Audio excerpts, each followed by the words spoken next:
तिथे जा जम्प करायचं तिथे जा जा चल इथे. Hey all and very good morning to all of you. तुम्हा सर्वांचं एका नवीन ब्लॉगमध्ये खूप खूप स्वागत करते. माझे केस परत चंपू चंपू दिसत आहेत कारण जस्ट आंघोळ झाली आणि आंघोळ करताना जरा समोरचे केस ओले होतात आणि मी लगेच पोनी घातली. पण मला तुम्ही कमेंटमध्ये सांगा की मला अशी पोनी जास्ती सूट करते. आता माझे केस पण बऱ्यापैकी वाढलेले आहेत आणि हां तर पोनी जास्ती सूट करते की मला ओपन हेअर्स जास्ती सूट करतात. पण उन्हाळ्याचे ओपन हेअर्स ठेवून दिवसभर तर मी नाही राहू शकत. म्हणजे तुम्ही मला मोस्टली बघितलं असेल तर बांधलेलेच असतात वरती. सो मी अशी असते पण ठीक आहे म्हणजे मला तसंच कम्फर्टेबल वाटतं. मी असं नाही राहू शकत केस वगैरे उघडे ठेवून. फक्त जेव्हा मी बाहेर जाते तेव्हाच मी केस उघडे ठेवते. एनिवे आजचा दिवस मस्त असा नॉर्मल आपला सुरू होता तसा सुरू झालेला आहे. सकाळची सुरुवात आपल्या घरातल्या बेसिक कामांनी झाली. सगळं आवरलं आणि त्यानंतर आता आंघोळ वगैरे करून फ्रेश झाली. स्वयंपाकाची छोटी मोठी तयारी करून ठेवली होती कारण म्हणजे कुकर लावून ठेवला होता प्लस थोडंसं भाजी जे काय करणार आहे ते चिरून ठेवलं होतं. कारण मी आज कारल्याची भाजी बनवणार आहे आणि कारले मी एकदम सिंपल बनवते. म्हणजे एक थोडीशी डिफिकल्ट वेनी पण बनवते. कधीतरी खूप मूड असेल किंवा खूप वेळ असेल प्रॉपर त्यावेळी मग मी ते भरून कारले वगैरे बनवते. रोशनला ते आवडतात आणि कधीतरी असे बनवते. रोशनला दोन्ही आवडतात बाय द वे पण ते जास्त आवडतात. पण आज सिंपल बनवणार आहे. सो कारले मीठ आणि हळद टाकून म्हणजे त्याच्यात त्याला पाणी सुटतं आणि त्यातला कळवट पण आहे तो निघून जातो म्हणून मी ते आधी भिजवून ठेवले थोडे. सो ते करून ठेवलं होतं. बाकी स्वयंपाक व्हायचा आहे. सो आता आंघोळ वगैरे करून फ्रेश झाली. बेसिक माझं स्किन केअर केलं आहे. सो खूप जण माझ्या स्किन केअरबद्दल बेसिकली क्युअर स्किनच्या प्रॉडक्टच्या रिव्ह्यूबद्दल विचारत आहेत. तर मी एकदम म्हणजे प्रमोशन बाजूला ठेवून एकदम ऑनेस्ट रिव्ह्यू काय आहे तुमच्याशी लवकरच शेअर करते. मे बी आजच्या व्हिडिओमध्ये शेअर करेल किंवा मग नेक्स्ट काही व्हिडिओमध्ये शेअर करेल. बघू आज काय काय होतं. आणि त्याचबरोबर मी नायकावरनं माझे मेकअप प्रॉडक्ट्स भरपूर अजून ॲडिशनल ऑर्डर केले आहेत जे मी पण स्वतः कधी यूज केले नाही पण मी खूप बघितले होते आणि अफोर्डेबल आहेत सगळे. सो माझे अजून प्रॉडक्ट्स येताच आहेत. काही आले आहेत. सर जेव्हा पूर्ण प्रॉडक्ट्स येतील प्लस मी काय काय प्रॉडक्ट्स आत्तापर्यंत यूज करते म्हणजे माझं पूर्ण ड्रेसिंग टेबल आहे. बेसिकली माझा पूर्ण मेकअप प्रॉडक्ट्स हॉल मी तुमच्याशी लवकरच शेअर करणार आहे. So stay tune. अजून चॅनलला सबस्क्राईब केलं नसेल तर प्लीज सबस्क्राईब करून घ्या. आणि चला तर मग आजच्या दिवसात काय होतं हे तुमच्याशी आजच्या ब्लॉगमध्ये शेअर करते. सो व्हिडिओ शेवटपर्यंत नक्की बघा आणि आवडला असेल तर लाईक शेअर सबस्क्राईब करायला मात्र विसरू नका.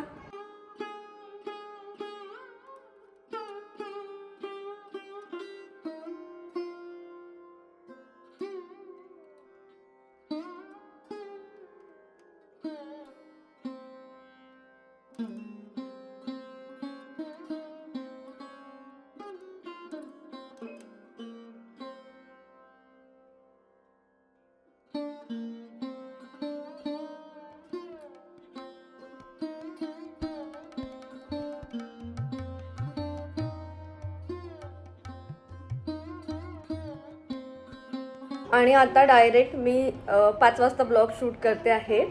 दिवसा मस्त आराम केला आहे मी आज. माझ्या डोळ्यांमधून दिसत असेल तुम्हाला थोडीशी झोप घेतली. अनायाची बडबड बडबड बडबड चाललेली आहे.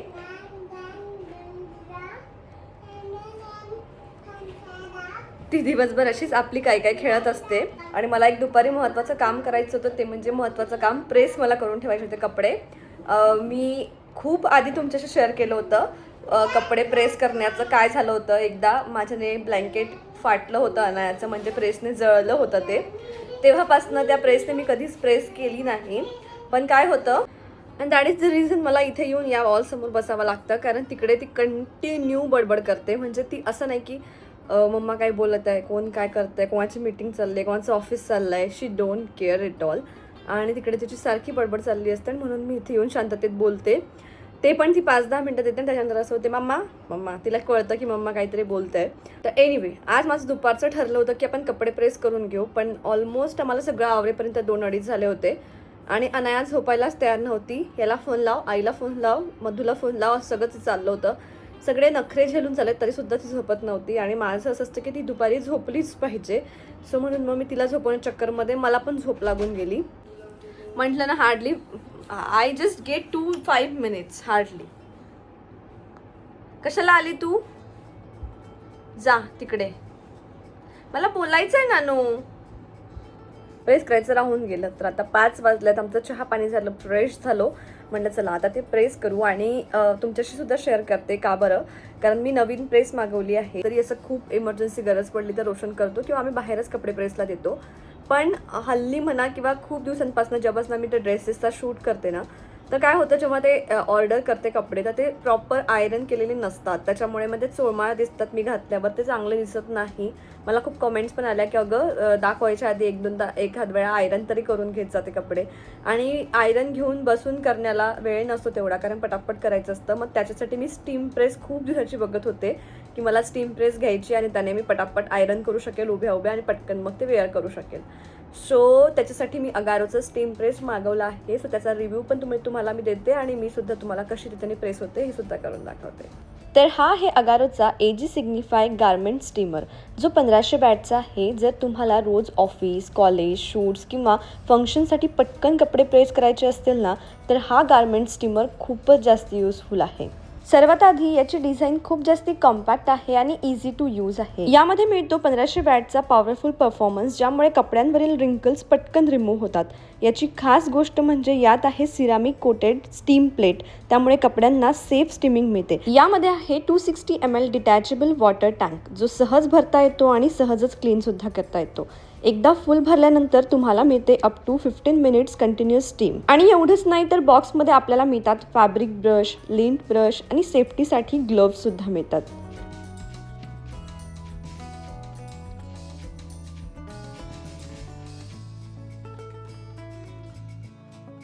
हा स्टीमर फक्त 45 सेकंडमध्ये हीटअप होतो, म्हणजेच खूप वेळ वेट करावा लागत नाही. मशीनला फक्त पॉवर द्या, 45 सेकंड वेट करा आणि त्यानंतर स्टीम फंक्शन सुरू करा. याचं स्टीम आउटपुट आहे 25 ग्रॅम पर मिनिट, त्यामुळे कपडे पटकन फ्रेश आणि रिंकल फ्री दिसतात. सेफ्टीसाठी यामध्ये दिले आहे ऑटो कट ऑफ आणि ड्राय बॉईल प्रोटेक्शन, त्यामुळे वापरताना एक्स्ट्रा सेफ्टी मिळते. हा स्टीमर खास करून शर्ट्स, कुर्तीज, पैजामाज आणि लाईट डेलिकेट गार्मेंट्ससाठी परफेक्ट आहे. पण एक गोष्ट लक्षात ठेवायची आहे, हेवी गारमेंट्स जसे की जॅकेट, ब्लेझर, कोट्स, विंटरवेअर किंवा शेरवानी यासाठी हा वापरात येत नाही. हे तुम्ही बघू शकता बिफोर आफ्टर रिझल्ट, किती छान प्रॉपर प्रेस झाली आहे. आधी किती रिंकल्स आणि किती चोळमाळती झालेली होती.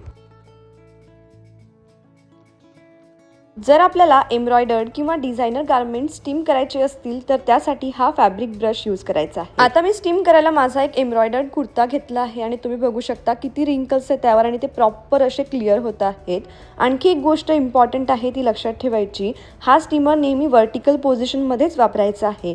आणि आता एम्ब्रॉयडर्ड कुर्त्याचा सुद्धा बिफोर अँड आफ्टर रिझल्ट तुमच्या डोळ्यासमोर आहे, किती प्रॉपर तो प्रेस झालाय तुम्ही बघू शकता. आणि त्यानंतर बॉक्समध्ये आपल्याला एक लिंट ब्रश सुद्धा आला होता. सो तो लिंट ब्रश कपड्यावरील लिंट आणि डर्ट रिमूव्ह करण्यासाठी उपयोगी पडतो. तर आपल्याकडे असे काही कपडे असतात ज्याची अशी बुरशी निघाल्यासारखी आपल्याला दिसते, त्या कपड्यांसाठी आपण हा ब्रश यूज करू शकतो आणि त्याने प्रॉपर असं सगळं क्लीन होतं आणि मस्त स्टीमिंग होते. मला पर्सनली हा प्रॉडक्ट खूप जास्त युजफुल वाटला, कारण कपडे पटकन रेडी होतात आणि आयनिंग बोर्डचीही गरज लागत नाही. जर तुम्हाला इझी आणि क्विक गारमेंट स्टीमिंग सोल्युशन पाहिजे असेल तर हे नक्की चेकआउट करा.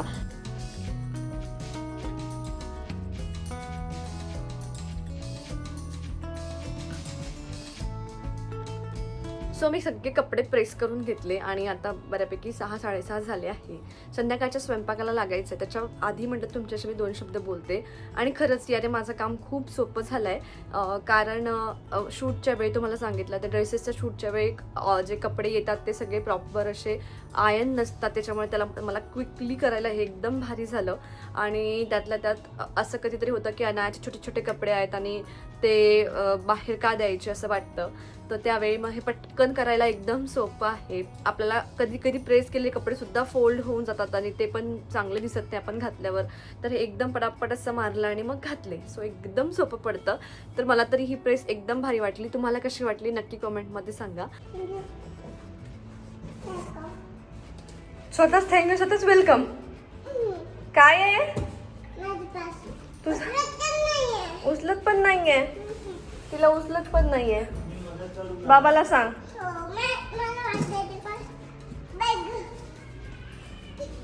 अरे बापरे, नानूसाठी तर एक मस्त गोष्ट आली आहे.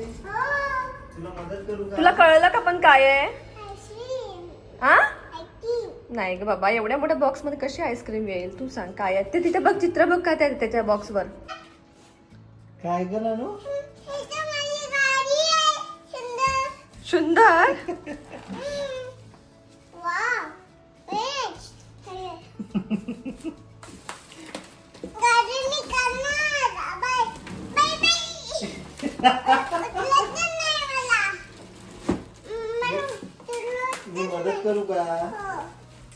तरी उचलून बघ एकदा. कसं ग नानू? काढून दे का. नानू ते बाय बाय कसं का? बरं, मी मदत करू का मग? बरं, थांब. एक मिनिट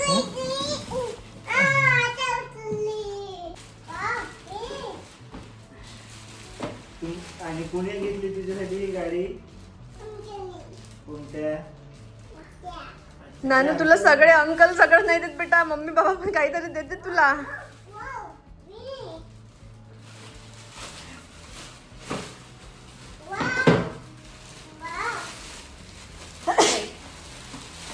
ही कुणाची फेवरेट गाडी आहे?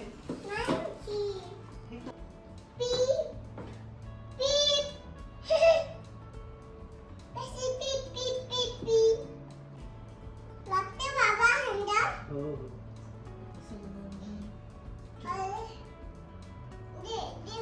रेड नानू नानू बाबा लावतात बेटा.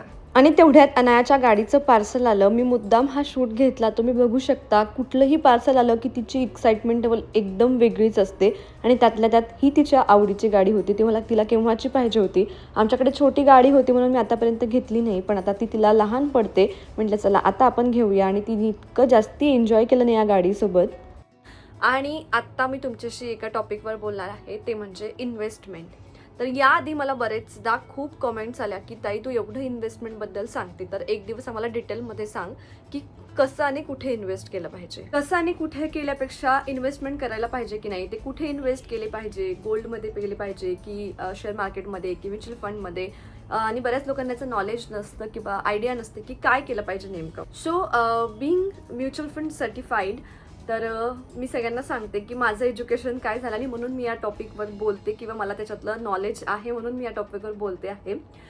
मी माझं MBA झालं आहे फिनान्समध्ये. मी आफ्टर MBA मी 3 वर्ष जॉब केली आहे. 3-3.5 वर्ष 4 वर्ष ऑलमोस्ट. आणि ते पण माझी फायनान्शियल सेक्टरमध्येच होते. मी म्युच्युअल फंडमध्ये जॉब केलेली आहे. त्यानंतर बँकेमध्ये मी फॉरेक्स डिपार्टमेंट, कोणाला माहिती असेल तर, म्हणजे इम्पोर्ट एक्सपोर्ट जे असतं ते मी बघायचे. सो आता आपण इन्व्हेस्टमेंटबद्दल बोलू किंवा आम्ही इन्व्हेस्टमेंट कशी करतो ते बोलू. मी एक्झॅक्ट फिगर्स तुम्हाला सांगत नाही की याच्यात एवढा पैसा आम्ही टाकतो, त्याच्यात तेवढा पैसा आम्ही टाकतो, पण इन्व्हेस्टमेंट म्हणा किंवा जे आपले फंड्स आहेत ते आपण कसे सेग्रिगेट केले पाहिजे, म्हणजे आपल्या इमर्जन्सीला ते कामी येईल, हे तुम्हाला मी एकदम थोडक्यात सांगण्याचा प्रयत्न करते. आता जर मी बोलायला बसली ना, मी पूर्ण एक व्लॉगही 20-30 मिनिटाचा या टॉपिकवर बोलू शकते. इतकं बऱ्यापैकी नॉलेज त्या फील्डमधलं मला आहे. आणि मी जरी त्या फील्डमधली असली, रोशन त्या फील्डमधला नसला तरी त्याला पण बऱ्यापैकी नॉलेज आहे. आणि मी ते पण तुम्हाला सांगते की सध्या कोण काय करतं. सो चला लेट्स स्टार्ट. पहिले तर मी माझा तर सांगते, पण तुम्ही पण काय करायला पाहिजे हे पण सांगते. जर आता तुम्ही जे कोणी आत्ता जस्ट नोकरीवर लागले ना, त्यांनी तर माझी ही गोष्ट खूप आवर्जून ऐका, कारण तुम्हाला फ्युचरमध्ये खूप हेल्प करणार आहे आणि तुम्ही मला नंतर खरंच थँक्यू म्हणणार आहे. सो मी जेव्हा जॉबवर लागले होते तेव्हापासून आम्ही ही गोष्ट स्टार्ट केली होती, बिंग फायनान्स स्टुडंट. तर जेव्हा आपण जॉबला लागतो तेव्हा आपल्याला खूप असं वाटतं की ठीक आहे, माझा एवढाच पगार आहे, 20,000च आहे, 25,000च आहे, तर यातलं मी काय सेव्हिंग करू. पण असं नाही आहे. आपल्याला ते नव्हतं ना त्याच्या आधी हा विचार करायचा. जे येत आहे त्याच्यातलं सेव्हिंग कसं करू शकेल हे पहिल्या पगारापासून आपण विचार करायला पाहिजे. ठीक आहे, कोणाकोणावर काही रिस्पॉन्सिबिलिटीज असतील, नाही आपल्याला पॉसिबल होत आहे पहिल्या पगारात म्हणा किंवा 1-6 महिने म्हणा, त्या रिस्पॉन्सिबिलिटीज फुलफिल झाल्या, घरच्यांच्या असेल, काही लोन्स असतील ते तुम्ही कंप्लीट केले की त्यानंतर तुम्ही इमिडिएटली इन्व्हेस्टमेंट स्टार्ट करायला पाहिजे. आता मी असं म्हणत नाही की तुम्हाला जर 30,000 पगार आहे तर तुम्ही त्यातले 50% इन्व्हेस्टमेंट टाका, असं अजिबात नाही आहे. एक स्मॉल पोर्शन, म्हणजे तुम्हाला जेवढं वाटत असेल 2,000 का होईना, 3,000 का, त्या हिशोबाने तुम्ही एक स्मॉल पोर्शन इन्व्हेस्टमेंट केली पाहिजे. त्याच्याने काय फायदा होईल हे मी तुम्हाला सांगते. तुम्ही वयाच्या 22व्या-23व्या वर्षी नोकरीला लागता. तुम्ही वयाच्या 30 वर्षापर्यंत जर म्युच्युअल फंडमध्ये एक छोटी अमाऊंट टाकली ना, जेव्हा तुम्ही 30चे व्हाल तेव्हा तुम्ही बघाल की तुमच्याकडे खूप मोठा कॉर्पस जमा झाला आहे. Let's take an example of 5,000 per month. 5,000 प्रत्येक महिन्याचे जर तुम्ही टाकताय तर म्हणजे वर्षाचे तुम्ही 60,000 रुपये टाकताय. असं करता करता 5 वर्ष जर तुम्ही हे पैसे जमा केले तर तुमच्याकडे 3 लाख रुपये जमा होतात, राईट. आणि एक 5 वर्ष मी जे काही तुम्हाला इन्व्हेस्टमेंटचे ऑप्शन सांगताय, बेसिकली म्युच्युअल फंड सांगते मी. तर म्युच्युअल फंडमध्ये तुम्ही कधीच असं एक्सपेक्ट करू नका की एका वर्षात माझे पैसे डबल होतील किंवा वाढतील. ते कमी पण होऊ शकतात. 2 वर्षात पण तुम्ही काय एक्सपेक्ट करू नका. मिनिमम 5 to 10 इयर्सचा स्पॅन लागतो तुमचे पैसे वाढण्यासाठी. तर जर तुम्ही एक 22व्या वर्षापासून इन्व्हेस्टमेंट स्टार्ट केली आणि 8 वर्षानंतर जेव्हा तुमच्या वयाचं 30 वर्ष तुम्ही बघता, तेव्हा नक्कीच तुम्हाला त्याच्यात बऱ्यापैकी फायदा झालेला दिसेल. मी नंबर्स तुम्हाला सांगित नाही की एवढंच होईल तेवढंच होईल, बिकॉज मार्केट हे कुणाच्या कंडिशन्सवर चालत नाही, त्याच्या कंडिशनवर चालतं. पण 100% आजपर्यंतचे जे रिझल्ट्स बघतोय आपण, तर लॉंग टर्ममध्ये फायदाच होतो. So let's say for an example, तुम्ही 5,000 रुपये जमा करून जर वयाच्या 30व्या वर्षी 22व्या वर्षी स्टार्ट केला आणि 5 लाख रुपयाचा कॉर्पस जमा केला, म्हणजे you have good amount in your hands, right? So अशी छोटीशी सवय तुम्ही लावायला पाहिजे जेव्हा केव्हा तुम्ही जॉब स्टार्ट करता. ही एक पहिली गोष्ट. आणि आता तुम्ही जर केलं नसेल तर त्याचा पस्तावा करू नका. आत्ता जेव्हा तुम्ही 25-30 ज्या काही वर्षात असेल वयाच्या, तेव्हा स्टार्ट करा. म्हणजे इट्स नेव्हर टू लेट. आत्ता जरी तुम्ही सुरुवात केली तर तुमच्या फ्युचरसाठी, तुमच्या रिटायरमेंटसाठी, तुमच्या मुलांच्या एज्युकेशनसाठी ते खरंच खूप हेल्प करेल. सो आम्ही सुद्धा म्हणजे आता आमच्या लग्नाला 5 वर्ष झाली. मी माझी कॅल्क्युलेशन्स तुम्हाला सांगते मी कसं करते. कधीच इन्व्हेस्टमेंट एका गोष्टीमध्ये नसली पाहिजे. म्हणजे फक्त मी शेअर मार्केटमध्ये पैसा टाकते असं नाही. आणि आता तुम्ही शेअर मार्केट म्हणाल तर असं तुम्ही म्हणाल की मला शेअर मार्केटबद्दल नॉलेज नाही, तर मी कसं काय त्याच्यामध्ये पैसा टाकू. You don't need to actually. तुम्हाला जर त्याच्यात आतमध्ये जायचं नसेल तर तुम्ही फक्त म्युच्युअल फंडमध्ये पैसा टाका. आणि म्युच्युअल फंडमध्ये पैसा कसा टाकायचा हे पण माहिती नसेल तर झिरोदा म्हणून ॲप आहे, जी ट्रस्टवर्दी आहे, चांगला प्लॅटफॉर्म आहे. माझं काहीही प्रमोशन नाही आहे, पण चांगला प्लॅटफॉर्म आहे म्हणून तुम्हाला सांगते आहे. लिंक हवी असेल तर खाली कमेंट करा, मी तुमच्याशी लिंक पण शेअर करेल. त्यावर अकाउंट ओपन करायचं आणि तिथे एकदम सिम्पल स्टेप्स आहेत आणि तुमचं अकाउंट ओपन करून तुम्ही म्युच्युअल फंडमध्ये पैसे इन्व्हेस्ट करू शकता. आता कुठे करायचे, काय करायचे, हे जर सगळं डिटेलमध्ये तुम्हाला पाहिजे असेल ना, तर एखादं फायनान्स रिलेटेड चॅनल असतं ना, जे तुम्हाला फायनान्सबद्दल, इन्व्हेस्टमेंटबद्दल इन्फॉर्मेशन देते, त्यांचं तुम्ही रेफर करू शकता. मी काही तेवढ्या डीपमध्ये जात नाही की तुम्ही कुठेच इन्व्हेस्ट करा, कोणत्या फंडमध्ये करा, हे मी डिटेलमध्ये नाही सांगत. कारण आम्ही तर करतो, पण तुम्ही ते चॅनल रेफर करा आणि त्यावर त्याच्यानुसार तुम्ही इन्व्हेस्टमेंट करू शकता. दुसरी गोष्ट, गोल्ड हे खूप छान इन्व्हेस्टमेंटचं ऑप्शन आहे. आता आपण जो काही पैसा कमवतो, म्हणजे एक फॉर एक्झाम्पल 2 लाख रुपये जर तुम्हाला पगार असेल, तर तुम्ही 2 लाख रुपये पूर्ण उडवायचा का? नाही.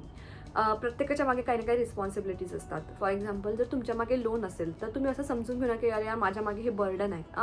तुम्ही स्वतःसाठी घर घेतलेलं आहे, तुम्ही त्याच्यात राहता आहेत, तर ते बर्डन कशाला आहे? तुम्ही त्याचेच पे करताय जे स्वतः तुम्ही त्याचा फायदा घेताय.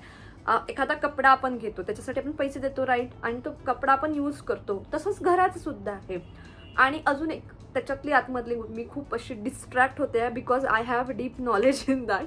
सो आता लोन पण खूप लोकांना बर्डन वाटतं किंवा खूप फालतू वाटतं, किंवा खूप लोकांना अशी सवय असते, जर आमच्याकडे पैसा आला तर आम्ही पटपट लोन चुकवू. Very wrong decision. का बरं? कारण असं कंपॅरिझन, म्हणजे जो फायनान्स स्टुडंट असेल, इन केस माझ्यासारखा तो रिलेट करू शकत असेल, असं कंपॅरिझन करायचं असतं. जर माझ्याकडे 2 लाख रुपये आले आणि ते 2 लाख रुपये मी माझ्या एखाद्या म्युच्युअल फंडमध्ये टाकून दिले. म्युच्युअल फंडमध्ये फक्त SIP नाही तर लॉंग टर्म पण पैसे आपण टाकू शकतो, एका वेळी पण आपण पैसे टाकू शकतो.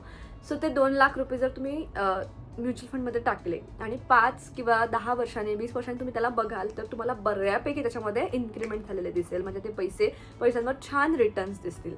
आणि असं कॅल्क्युलेट करायचं की 2 लाख रुपये मी आजच भरून घेतले, म्हणजे मला फक्त इंटरेस्ट भरावा लागणार नाही आहे त्या होम लोनचा. पण त्यात तुमचा नेहमी लॉसच झालेला दिसेल, कारण जेवढा इंटरेस्ट तुम्ही पे करणार होते ना त्या 2 लाखावर, 2 लाख नाही भरले असते तर त्या लोनवर, त्याच्यापेक्षा किती पटीने जास्त तुम्ही म्युच्युअल फंडवर कमवू शकता. सो असा नेहमी विचार करायचा. म्हणजे आम्ही तरी करतो असा. आम्ही जे काही आमचे होम लोन्स आहेत, लोक हे पण मिस्टेक करतात की लोन कमी पिरियडसाठी घेतात. आणि खूप लोकांना असं वाटतं की लोन फक्त मला टॅक्समध्ये बेनिफिट घ्यायलाच कामी पडतो. तो तर एक बेनिफिट आहेच, टॅक्समध्ये तुम्हाला डिडक्शन मिळतं जर तुमचं लोन असेल तर, ते तर आहेच, तुमच्या सॅलरीतला तो पोर्शन पण वाचतो. बट त्याच्या व्यतिरिक्त पण तुमचे खूप फायदे असतात लोन घेऊन. जसं की लोन घेऊन फायदे म्हणजे असं नको म्हणा की आता तुम्ही चला मी लोन घेते, असं नाही. तुम्ही लोन घेतलं असेल तर ते फेडायच्या मागे लागू नका. तो पैसा तुम्ही जमा करा. जर तुमच्याकडे पैसा आला ना तर तो तुम्ही जमा करा. तो लोन फेडून देऊ नका, कारण लोन फेडून देऊन जो इंटरेस्ट तुम्ही सेव्ह करता आहे त्याच्यापेक्षा काही पटीने जास्त तुम्ही त्या पैशावर पैसे कमवू शकता. आणि आता सोनं म्हणाल तर आता सध्याची परिस्थिती सोनं करण्याची नाहीये, पण मागच्या 5 वर्षापासनं मी तरी असं करायची की आता एखादी बर्थडे आहे, ॲनिव्हर्सरी आहे, म्हणजे माझ्या घरात आम्ही गिफ्ट्स घेतो एक आठवण म्हणून, बाकी वेळी आम्ही सोनं नाही घेत, पण असं गिफ्ट घेतो. तर यावेळी रोशनला वॉच दिली कारण त्याला आवडतं. पण जर मला तुम्ही पर्सनली विचारलं ना, मी नेहमी सोन्याच्या मागे पळायची, आणि यावेळी सोनं खूप महाग आहे म्हणून पण मी त्याच्या मागे पळली नाही, कारण इतक्या महागाचं सोनं घेऊन काय फायदा आहे, कारण जर कधी फ्युचरमध्ये कमी झाला, कारण तुम्हालाही माहिती नाही मलाही माहिती नाही, कारण काय क्रायसिस सुरू आहेत जगात ते नाही माहिती आपल्याला, म्हणून मी थोडंसं आत्ता हात रोखलाय. पण मागच्या 5 वर्षामध्ये मला जेव्हा केव्हा मोठं गिफ्ट घ्यायचं आहे 50,000च्या वर, तर मी नेहमी फक्त सोन्याकडे जाते. का बरं? कारण एक चांगलं सोनं तुमच्याकडे जर जमा झालं तर ते तुमच्यासाठी लिक्विडिटी आहे. म्युच्युअल फंड्समध्ये पण तुम्हाला पैसा विड्रॉ करायचा असेल तर तुम्हाला T+3 डेज लागतात, पण डेज किती लागतात त्याच्यापेक्षा, म्हणजे तुम्ही जर पैसे टाकून तो 1च वर्ष झाला असेल तर तो पैसा तुमचा लॉसमध्ये पण असू शकतो. 10 वर्ष झाले असेल तर मोस्टली प्रॉफिटमध्ये राहील. पण जर तुम्हाला 1 वर्षात पैशाची गरज पडली तर तो तुम्हाला काढायचा म्हटलं तर तो तुम्हाला लॉसमध्ये पण काढावा लागू शकतो, म्हणजे तुम्ही जेवढे भरले तेवढे पण तुम्हाला मिळणार नाही. सो त्या केसमध्ये सोनं हे तुमच्यासाठी नेहमी लिक्विड ऑप्शन आहे, कारण असं तर होईनच ना, नॉर्मल आपली लाईफ कधी चालत नाही, कधीतरी आपल्याला पैशांची गरज पडूच शकते. सो इन दॅट केस तुम्ही सोनाराकडे जा, सोनं द्या, विका आणि पटकन पैसे घ्या. तर सगळ्यात जास्त लिक्विडिटी कशात आहे तर ती सोन्यातच आहे, म्हणून तुमच्याकडे सोनं पण असणं गरजेचं आहे. म्हणून तुम्ही नेहमी छोटं मोठं का होईना, जर तुम्हाला कुठे पैसे खर्च करायचेच आहे किंवा गिफ्ट घ्यायचेच आहे, इव्हन जर तुम्ही कोणाला गिफ्ट देत आहे ना कॉस्टली, म्हणजे 10,000चं वगैरे कोणाला गिफ्ट द्यायचं, आत्ता तर 10,000 काहीच मॅटर करत नाही, पण याच्या आधी आम्हाला जर कोणाला 10,000चं गिफ्ट द्यायचं आहे ना, तर आम्ही सोनंच प्रिफर केलं. म्हणजे आम्ही 1-2 जणांना सोनं दिलं आणि कुणी आम्हाला पण सोनं दिलं आहे गिफ्टमध्ये. तर त्यावेळी त्यांनी जे 5,000चं गिफ्ट दिलं ते आज 15,000 ते 20,000चं आहे. सो तुम्ही त्यांच्यासाठी एक चांगली इन्व्हेस्टमेंट करून देताय. सो गिफ्टिंगसाठी पण परफेक्ट ऑप्शन आहे सोनं, आणि खूप जास्त लिक्विडिटी आहे. म्युच्युअल फंडमध्ये पण लिक्विड ऑप्शन्स असतात, म्हणजे तुम्हाला तुरंत पैसे पाहिजे आहे एका दिवसात, तसे पण म्युच्युअल फंडमध्ये ऑप्शन्स असतात. जर तुम्हाला काही फंड्स तुमच्या लिक्विडमध्ये ठेवायचे आहे आणि त्याच्यामध्ये लॉस जनरली नाही होत, तर तसं पण ऑप्शन्स असतात, तर तुम्ही ते पण एक्सप्लोअर करू शकता. आणि मी माझं एज्युकेशन सांगता मी डिस्ट्रॅक्ट झाली, तर मी MBA नोकरी केली, तुम्हाला सगळं सांगितलं. आणि मी म्युच्युअल फंड सर्टिफाईड आहे, म्हणजे मी तुम्हाला म्युच्युअल फंडबद्दल माहिती देऊ शकते आणि मी एजंट बनू शकते म्युच्युअल फंड. ते माझे सर्टिफिकेशन्स बऱ्यापैकी 3-4 लेवलचे झालेले आहेत. सो ते सांगायचं राहूनच गेलं होतं. रोशन शेअर मार्केट ट्रेडिंगसुद्धा करतो, त्याला पण छान नॉलेज आहे. मागच्या 5 वर्षापासून तो ट्रेडिंग करतो आणि जॉबसोबतच जसं पॉसिबल होईल तसं. आणि आम्ही शेअर मार्केट, म्युच्युअल फंड, सोनं या सगळ्यांमध्ये आपलं इन्कम जे आहे ते डिस्ट्रीब्यूट करून ठेवतो. आणि येस, लोन्स सगळ्यांवर असतात, म्हणजे आमच्यावर पण आहे, आणि ते आम्ही भरत नाही. तुम्हाला मी खूप डिटेलमध्ये सांगितलं. आय होप मी बऱ्यापैकी क्लिअर केलं असेल की तुम्ही काय करायला पाहिजे, कुठे इन्व्हेस्टमेंट करू शकता, कुठे लिक्विडिटी असते. याच्या व्यतिरिक्त तुम्हाला काही इन डिटेल जाणून घ्यायचं असेल तर नक्की कॉमेंटमध्ये विचारा. आणि तुम्हाला वाटत असेल की नाही मी एकदम डिटेलमध्ये ह्याच्यामध्ये बोलायला पाहिजे, तुम्हाला आणखी खूप काही डाऊट्स येत असेल माझ्या ह्या बोलण्याला ऐकून, तर मला प्लीज कॉमेंट्समध्ये सगळं एक प्रॉपर विचारा. मी सगळ्या कॉमेंट्सवर एक छान असा व्हिडिओ घेऊन येईल. सो आय होप हे नॉलेज माझं तुम्हाला हेल्प करेल. अशा मला काही नॉलेज असलेल्या गोष्टी तुम्हाला शेअर करायला मला नेहमीच आवडतं, की माझ्यापासून थोडीशी का होणार, कोणाला जर हेल्प झाली तर छानच छान. सो चला, मग आता संध्याकाळ झाली आहे, मी मस्त दिवा लावते, स्वयंपाक करते आणि आपलं बेसिक रुटीन जे आहे ते फॉलो करते. 3, 2, 1, 2, 3 परत करायचंय. एकटी करून दाखव मला. कशी करते मी सोडलं. हा, अरे बापरे, ओ माय गॉड. हे बघ, किशोर अंकलनी कसं सांगितलं. हा, व्हेरी गुड. तिथे जायचं आपण. अरे बापरे, काय पण हलव. अरे माझी सगळं आवरून मी स्वयंपाकाला लागले. आणि रोशन खाली स्विमिंगसाठी गेले होते, आणि तेवढ्यात मला रोशनचा फोन आला की तू सगळं काही जसं आहे तसं टाक आणि खाली येऊन बघ अनाया किती छान स्विमिंग करते. सो मी खाली जाऊन बघितलं, ती एकटी एकदम कॉन्फिडन्सने मस्त स्विमिंग करत होती, आणि हे पाहून मला खरंच खूप आनंद झाला. आणि इतक्या लहान वयात ती इन्स्ट्रक्शन्स प्रॉपर फॉलो करते आहे. आता एवढ्यात म्हणजे उन्हाळ्यात मागच्या एका महिन्यापासून रोशन जमेल तसं तिला स्विमिंगला घेऊन जातो, पण खूप जास्ती रेग्युलर पण नाही आहे. सो तरीसुद्धा ती खूप छान शिकली आणि मस्त अशी हातपाय मारायला पण शिकलेली आहे, छान स्विमिंग करते आहे. हे बघून मला खूप आनंद झाला. आणि आता मग आम्ही ठरवलं की तिला ठीक आहे ॲटलीस्ट उन्हाळा स्विमिंगमुळे मुलांची खूप छान एक्सरसाइज होते, त्यांची बॉडी का होईना पण आवर्जून तिला स्विमिंगला घेऊन जायचं. आणि एवढंच नाही तर त्यांची उंची पण वाढते. सो तुम्ही तुमच्या बाळाला सुद्धा नक्की स्विमिंग करायला घेऊन जात जा. आणि यासोबतच मी आपला आजचा ब्लॉगही संपवते. तुम्हाला आजचा आपला ब्लॉग कसा वाटला नक्की कमेंटमध्ये सांगा. भेटूया पुढच्या असंच एका छानशा ब्लॉगसोबत. तोपर्यंत बाय बाय.